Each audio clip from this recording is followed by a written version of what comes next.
Welcome back to GS with Harvey. In this video, we will discuss about important news of the Hindu and the PIB. So let's begin. The very first news is related to Egypt. In Egypt, ISIS had attacked a city called El Arish in the Sinai province. It was a very brutal killing, and many of the deaths happened here. Actually, what happened after the bombing, the ISIS people started firing on the people who were in the El Arish city at that time. What is the important here is that we should be aware of the location of the Egypt and the Sinai province. The very unique thing about Sinai province is that, let us look at the map. This is the map of Egypt. Basically, the most of the part of the Egypt is in Africa, but this Sinai province is in the West Asia, lies in the West Asia. So it actually acts as a bridge between Africa and Asia. That's why this place become important. It also connects the Mediterranean Sea in the north to the Red Sea in the south. And so we should know about the location of the Egypt and especially the Sinai province. And now let's look at some important facts about the Sinai Peninsula. The Peninsula is actually in Egypt. Yeah, this is true. As I told you that west part is in Africa, and the small edge of the Egypt, that is Sinai Peninsula, it is in West Asia. It is the only part of the country which is located in Asia. Uh, and the other important fact is that it is situated between the Mediterranean Sea, as I told you, in the north, and Red Sea to the south. It also acts as a bridge between Asia and Africa. The tribal people and the local people living there are known as Bidaun. Bidaun. The people of Sinai province and the tribes of Sinai Peninsula are known as Bidaun. Now let's move to the next news item. Next news item is related to Yerukalas tribal community. Yerukalas tribal communities are named after the traditional occupation of fortune telling of the tribal females of the community. The news here is that actually there is a article article in the ground zero which is about the Yerukalas tribal community. There it is given that a criminal tribes act, actually this act is from the British's time. What used to happen that if a regular offender if there is a regular offender, then English people used to declare them as a criminal tribe. So for this there was a act passed during British time in the Andhra Pradesh, according to which if any tribe is found guilty of doing the same mistake again and again, then that tribe is denoted under the criminal tribe. So this was a law which was practiced during the British's time, and the and the and this actually happened in the region of Andhra Pradesh, and it was only particular to the Yerukalas tribal community. Well, in with the span of time, this Yerukalas tribal community settled in the several parts of the southern India states, where they got the different names. Actually, after the independence, after so many years of independence, this community is still struggling to live a dignified life. So this was an article in the Ground Zero magazine which we discussed. In the southern India, there are different names of these Euroclass tribes. So let's discuss this. It is known as Kuruvan or Kuruvar in Tamil Nadu, Kuroma in Karnataka, Kaikadi in Maharashtra, Siddhanar in Kerala, and Kattu Naikar in Pondicherry. Now let's move to the next news item, which is related to Interstate Council. Rajnath Singh, our Home Minister, is going to chair the meet on center-state relations. Actually, what is the center-state relation? The important points here we should know that the Puncchi Commission was a commission which gave its report on the center-state relation, and this Puncchi Commission was notified in 2005 and it submitted its report in 2010. So we should not forget the Puncchi Commission is related to center-state relations. It actually deals with the matters pertaining to center-state relations in India. and the recommendation pertaining to national security, communal harmony, and the central state financial status were the given by Puncchi Commission in their report. And we should know about the composition of the interstate council.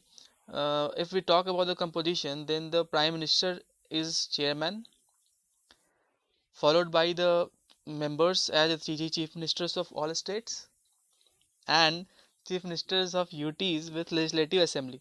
Those union territories where there are legislative assemblies like Delhi, Pondicherry, the chief ministers of those states, those UTs will be also be invited or will also be the member of this interstate council. And in addition to these members, there will always be 6 central cabinet ministers, which will also include the home ministers, and that is to be nominated by prime minister. So let's look at once again about the composition of interstate council. It starts with the prime minister as chairman, followed by chief minister of all states.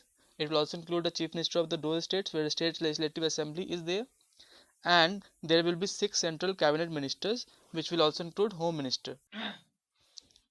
We should not also forget that this legislative assembly, uh, I would like to say that this interstate council was formed in 1990 under the article 263, and this came into effect as per the presidential order.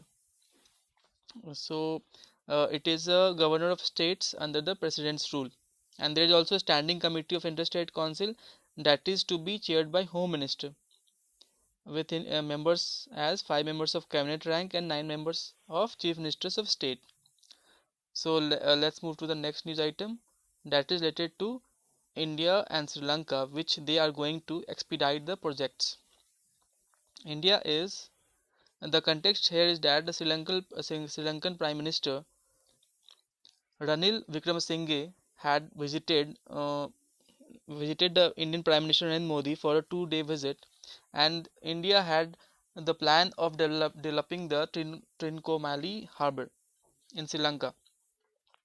This is uh, this is followed by the Mattala Airport in Hambantota. Also, India is aiming to develop Trinco Oil Farm projects that will involve the Indian Oil Corporation, that will take over more than 70 storage tanks. So this was all about the India and Sri Lanka projects. Now let's move to the next news item, that is European Bank for Reconstruction and Development. The Union Cabinet, what is the context here is that the Union Cabinet has approved the India's membership for EBRD. EBRD, and let's know some facts. We should know some facts about the EBRD, and the details are like EBRD is an international financial institution which was founded in 1991 and which has got its headquarters at London.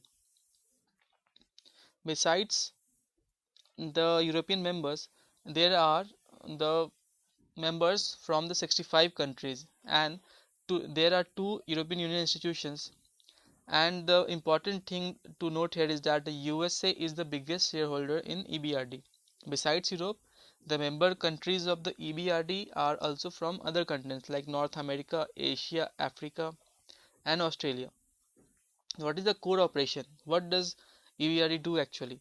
The core operation of EBRD is to the development of the private sector in their countries of operation.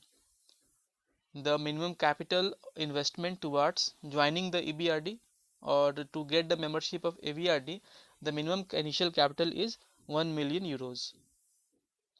Now next news is related to 15th Finance Commission.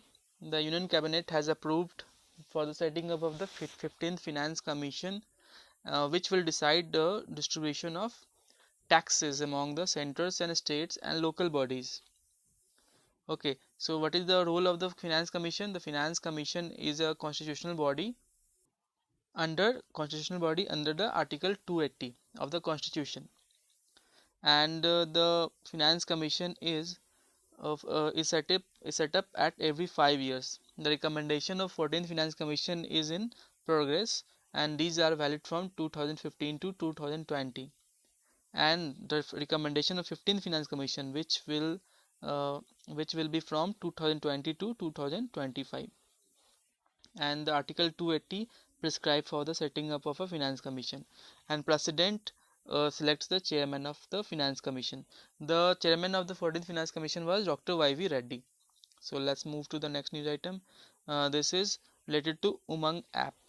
The government has launched a new application, new Android application that will offer the 100 plus central and state government services using a single platform. Let me give you an example. Like Umang is an application, and it will offer the many services of center and state over a same application, over a same platform, like making of Aadhaar card, for voter ID, for anything, for any kind of thing. You can just raise a request using this Umang app, and it will be very beneficial for the citizen of our country. So this was all about the important news. And also we should not forget that Umang app is developed by the Ministry of Electronics and Information Technology. Who developed the Umang app?